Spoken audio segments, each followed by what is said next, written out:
ഉണ്ടാവാം ഉണ്ടാവാം. അപ്പോഴും ഞാൻ ചോദിക്കും, ഇതെല്ലാം സിനിമയിൽ ഉത്ഭവിച്ചതാണെന്ന് പറയരുത്. ഇപ്പോ ഏറെ വിമർശിക്കപ്പെടുന്നത് ഇടുക്കി ഗോൾഡാണ്. കാരണം സബ്ജക്റ്റ് അതാണ്. ഞാൻ ചോദിക്കുന്നത്, ഇടുക്കി ഗോൾഡ് എന്ന് പറയുന്ന അങ്ങനെ ഒരു അവസ്ഥ ഉള്ളത് കൊണ്ടല്ലേ ആ കലാരൂപം ഉണ്ടായത്?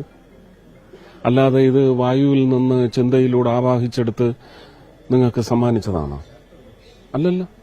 ഇങ്ങനൊരവസ്ഥയുണ്ട്. ഇനി അതിന് മഹത്വവൽക്കരിച്ചതിന്റെ പിന്നിൽ എന്തെങ്കിലും ഉദ്ദേശമുണ്ടോ എന്നുള്ളത് അത് ആ കലാകാരന്മാരോട് ചോദിക്കണം.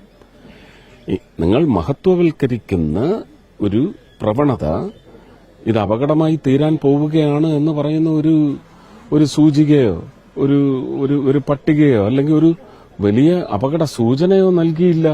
നിങ്ങൾ അങ്ങനെ അത് ട്രാൻസാക്ട് ചെയ്തെടുത്തില്ല. വിവേകം എന്ന് പറയുന്നത് ഒരു പുസ്തകത്തിൽ തന്നെ അല്ലെങ്കിൽ ഒരു കലാകൃതിയിൽ തന്നെ ഉൾക്കൊള്ളണം എന്ന് പറഞ്ഞുകൂടാ. നമുക്ക് അതിനെ വിശകലനം ചെയ്ത് നമ്മുടെ ഹൃദയത്തിലേക്ക് അതിന് നമുക്ക് ഗുണകരമായി എങ്ങനെ അതിനെ തിരിച്ച് ഉപയോഗപ്പെടുത്താം എന്ന് പറയുന്ന അണ്ടർസ്റ്റാൻഡിംഗ് ഓഫ് ലൈൻസ് ഇല്ലേ? Only reading of lines? No, it should be understanding of lines.